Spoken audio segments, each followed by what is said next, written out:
Let me ask you something uncomfortable. When was the last time someone cut you off in traffic and you felt your blood pressure spike? When was the last time your boss criticized you in front of everyone and you spent the next 3 hours replaying that moment in your head?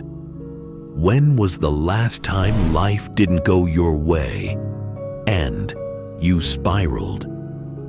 If you're being honest with yourself, it was recent. And here's the brutal truth. That reaction, that automatic, uncontrolled, emotional reaction is the single greatest reason you are not where you want to be in life. Most people are slaves, not to a master, not to a system, but to their own emotions. They are blown around by every insult, every failure, every inconvenience, like a leaf caught in a storm. No direction, no control, just reacting. But there's another way to live.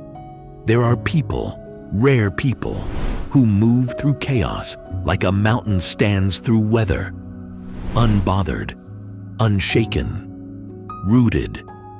Today, I'm going to show you exactly how to become one of them. What you're about to hear isn't motivation. I'm not here to hype you up for 48 hours so you crash on Wednesday. What I'm giving you today is a philosophy, a system of thinking that Roman emperors used to run the most powerful empire in human history, that enslaved men used to find inner freedom, and that you can use starting today to completely transform how you move through the world. This is Stoicism. And most people get it completely wrong. They think it's about being cold, being emotionless, being some kind of human robot who doesn't feel anything. That is not Stoicism. That is suppression. And suppression will destroy you from the inside. Real Stoicism is about mastery. It's about feeling everything and being controlled by nothing. I'm going to walk you through 3 core principles today, and I need you to stay with me until the 3rd one, because that's where most people are quietly losing the war with themselves without even knowing it. Marcus Aurelius was the most powerful man alive. He commanded armies. He decided the fate of nations. He had more external power than almost any human being who has ever lived. And yet, every single morning, he sat down and wrote reminders to himself, not strategies for conquest, not lists of enemies to destroy, reminders. Things like, you have power over your mind, not outside events. Realize this, and you will find strength. Why would the most powerful man in the world need to remind himself of that? And when it broke, he simply said, "Did I not tell you?" No rage, no begging, no collapse. How? Because Epictetus had mastered the most important idea in all of Stoic philosophy, the dichotomy of control. There are things within your control and things outside of it. Your thoughts, your responses, your effort, your character. Those are yours. The weather, the economy, other people's opinions, your past, those are not. And here's where most people silently destroy themselves every single day. They spend 80% of their mental energy on things they cannot control and almost none on the one thing they can: themselves. You can't control whether your business gets a bad review. You can control how you respond and what you improve. You can't control whether someone disrespects you. You can control whether you let it live rent-free in your head. Stop pouring your life into things that were never yours to manage. Your mind is your only true kingdom. Govern it like one. Here's a question almost nobody asks themselves. What am I actually saying yes to? Every time you say yes to something, you are saying no to something else. Every time you agree to a distraction, you are declining an opportunity. Every time you give your time to something that doesn't matter, you are stealing it from something that does. The average person says yes constantly to social media, to gossip, to television, to low-level conversations, to people who drain them, to habits that numb them. And then they wonder why they feel stuck. They wonder why years pass and nothing changes. Seneca, one of the sharpest Stoic minds who ever lived, wrote this in a letter nearly 2,000 years ago. It is not that we have a short time to live, but that we waste a great deal of it. Read that again. It's not that life is short, it's that we are extraordinarily careless with it. The Stoics were ruthless about this, not with other people, with themselves. They looked at every commitment, every habit, every relationship, and they asked a simple but devastating question. Does this serve my growth, or does it serve my distraction? And if the answer was distraction, they cut it. Not with drama, not with a long explanation. They simply removed it. Here's your exercise. Tonight, write down everything you did today, every hour, every activity.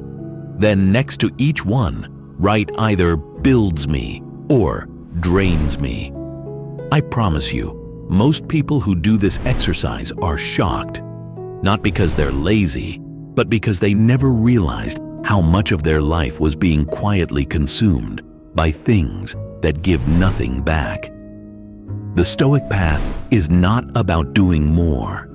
It's about doing less, but doing it with everything you have. Quality over quantity. Intention over impulse.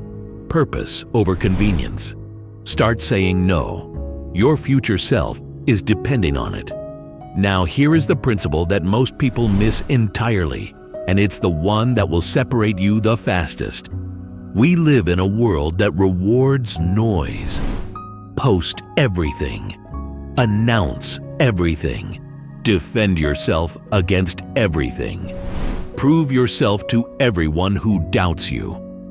The culture is screaming at you to perform constantly, to show people who you are before you've even figured it out yourself. And people are exhausted by it.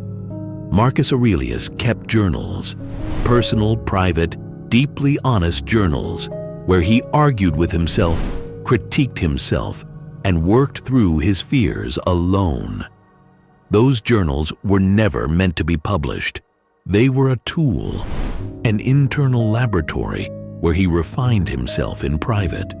They were eventually published and became one of the most read books in history, called Meditations. But that's the irony. The work that made the biggest public impact was the work he never planned to show anyone. There is enormous power in doing things without an audience. Most people today do the exact opposite. They announce the goal before they've done a single day's work. They post about the journey before they've taken a single step. And then, when the path gets hard, when results don't come, when people start watching, the pressure of the performance kills the process. The Stoics called this internal validation, knowing your own worth without needing the world to confirm it. Epictetus asked his students a sharp question. If someone told you that you were a bad person, would that make it true? Of course not. So why then do you need someone to tell you that you're a good one? Do the work in the dark. Build in silence. Not because you're hiding, but because the work is for you, not for them. Let the results speak when they're ready. And when people doubt you, don't argue, don't explain, don't perform, just build. Let me bring this together. Because there's something underneath all three of these principles that ties them into one idea. Control the internal, master the no. Work in silence. What's the thread? Ownership. Complete, radical, uncompromising ownership of yourself. Not your circumstances. Yourself. This is what the world has lost. We've built an entire culture around blame. The economy, the system, your childhood, your boss, your family. And look, some of those things are real. Some of those obstacles genuinely exist. But here's the hard truth that Stoicism has always taught. The moment you make something outside of you responsible for your life, you hand it the power, and you become the leaf again. The mountain doesn't negotiate with the storm. It doesn't explain itself to the wind. It doesn't wait for the weather to be perfect before it decides to stand. It just stands. What if that's all it takes? Not perfect conditions. Not the right opportunity. Not someone finally believing in you. Just you choosing deliberately and repeatedly to stand. What if the world is already looking for that person? What if it's been looking for you, but you've been too busy reacting, too scattered, too loud to show up as who you actually are? So let me ask you one more time, and I want you to sit with this honestly. Are you the mountain? Or are you still the leaf? Are you governing your mind? Or are you a prisoner to whatever emotion hits you first? Are you being ruthless with your time? Or are you saying yes to everything that asks for it? Are you building in silence? Or are you performing for an audience you're trying to impress? You don't have to answer to me. You know the truth. But here's what I want to leave you with. Stoicism was never designed to be a philosophy you read about.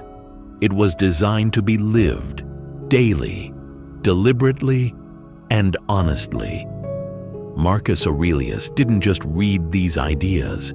He practiced them at the head of an empire, under pressure most of us will never know. You don't need an empire. You just need to start today with the one thing you've always had control over. Your response to this moment. If this hit something in you, if something shifted, drop "I am the mountain" in the comments. Not for me, not for the algorithm. As a declaration to yourself that you are done reacting and you are ready to lead your own life. Don't just watch this. Apply it. Review it. Come back to it when the storm comes, because it will. And when it does, stand.